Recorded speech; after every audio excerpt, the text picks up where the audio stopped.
ઉનાળુ પાક માટે ખેડૂતોને નર્મદા કેનાલમાં પાણી આપવા માટે ધારાસભ્યને રજૂઆત કરવામાં આવી હતી।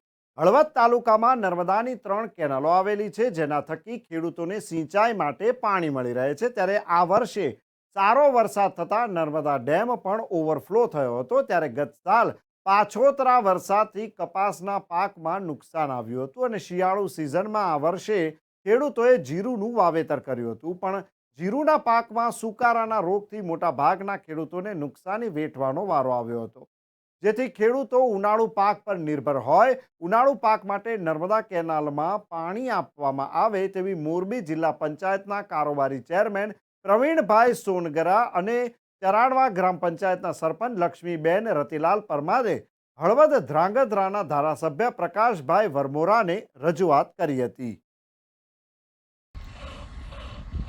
હાલ અત્યારે નર્મદા ડેમમાં 129 મીટર પાણીનો જે જથ્થો છે, તો એ જથ્થામાંથી ઉનાળા માટે અગાઉ સરકારશ્રીમાંથી કે અધિકારીશ્રીઓએ કેનાલ રિપેર કરવા માટે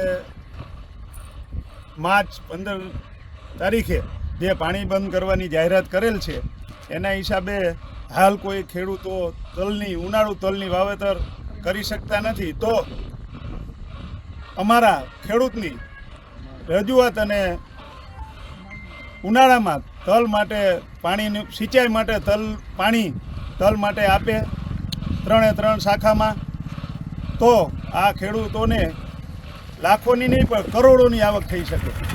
સબસિડી આપવા કરતાં જે પાણી આપણા ડેમમાં જમા છે એ આપી અને આ ખેડૂતને રાજી કરવા માટે પાણી આપવા અમારી લાગણી અને માગણી છે।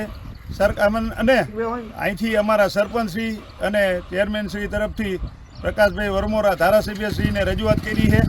એમને પણ અમારી મીડિયા દ્વારા રજૂઆત છે કે તાત્કાલિક એ લોકો ગુજરાત સરકારમાં નર્મદા નિગમના ચેરમેનશ્રીની સાથે ચર્ચા કરી અને 1 તારીખ સુધીમાં ઉનાળુ પાક માટે આપણે સિંચાઈ માટે પાણી આપશું એવી રજૂઆત કરી અને ખેડૂતોને રાજી કરવા માટે પાણી તલની સિઝન માટે આપવા નમ્ર વિનંતી। મારું નામ અશ્વિન વરમોરા, ગામ મારું ચરાડવા।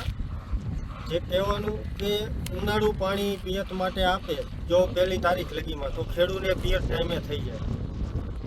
શિયાળુ નિષ્ફળ જતા અત્યારે ઉનાળુ પાણીની માંગ છે। ચોમાસું પણ નિષ્ફળ ગયા હતા, શિયાળામાં નિષ્ફળ ગયા હતા, એવી અમારી રજૂઆત છે। 1 તારીખ લગીમાં પાણી આપી દે